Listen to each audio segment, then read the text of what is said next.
माझं ऐकून घ्या.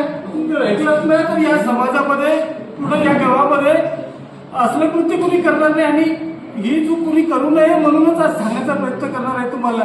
मी नव्हतो सांग.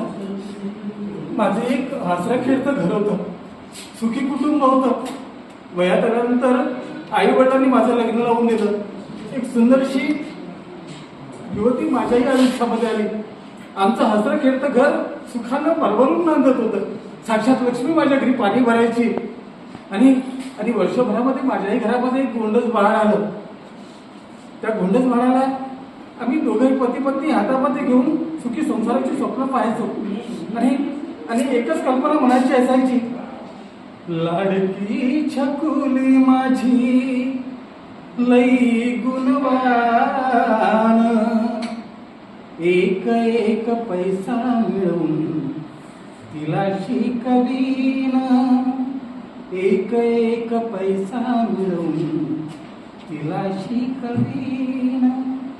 पण हसऱ्या खेळत्या संसाराला कोणाची दृष्ट लागली काय माहीत. गावाचं नेतृत्व माझ्या हातामध्ये आलं आणि शिकलेला सवरलेला तरुण म्हणून गावातल्या लोकांनी पाठिंबा दिला. पण हा सुधारित समाज, सुधारित सर्व जग म्हणून मी माझ्या शिकलेल्या सवरलेल्या पण बिघडलेल्या मित्रांच्या संगतीमध्ये पूर्ण शहरामध्ये निघून गेलो. मलाही त्यांनी दुर्गुणांनी भरकटवलं. मी संसारापासून माझ्या घरापासून कित्येक दिवस दूर राहायला लागलो. मी तिकडे त्या वाईट बिघडलेल्या मित्रांच्या संगतीमध्ये मीही नाना प्रकारचे व्यसन करायला लागलो. तिकडे मी मजा करायचो आणि इकडे बायको मात्र महिनोन महिने माझी वाट पाहायची.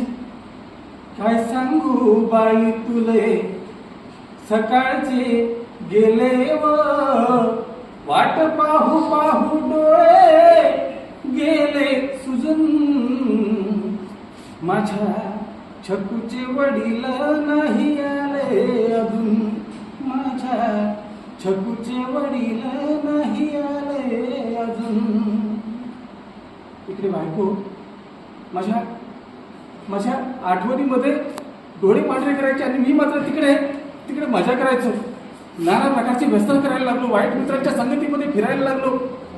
कित्येक प्रकारच्या नशा माझ्या शरीरामध्ये जायला लागल्यात आणि त्या मित्रांसोबत हळूहळू नको ते दुर्गुण माझ्यामध्ये यायला लागले. मित्रांसोबत मैत्रिणीचीही संगत लाभली.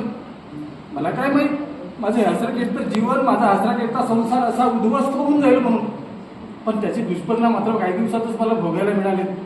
मला नकळत 7-8 वर्षामध्ये नाना प्रकारचे व्याधी व्हायला लागल्या. मग अंधारी दुपारी केले, गावचा उपचार केला, भक्तांकडे गेलो, पण माझी प्रकृती काही दुरुस्त होत नव्हती. मग पुन्हा शहराची वाट धरली आणि मोठ्या डॉक्टरांकडे जेव्हा माझी तपासणी केली तेव्हा मात्र माझ्या डोक्यावरती आभाळच कोसळलेलं होतं. मला काहीही सुचत नव्हतं.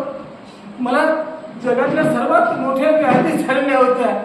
ह्या वेगवेगळ्या प्रकारच्या नशेमुळं माझं हृदय खराब झालेलं होतं आणि महत्वाची दुर्घटना म्हणजे जगातला सर्वात मोठा रोग मला जडलेला होता. मला झालेला होता.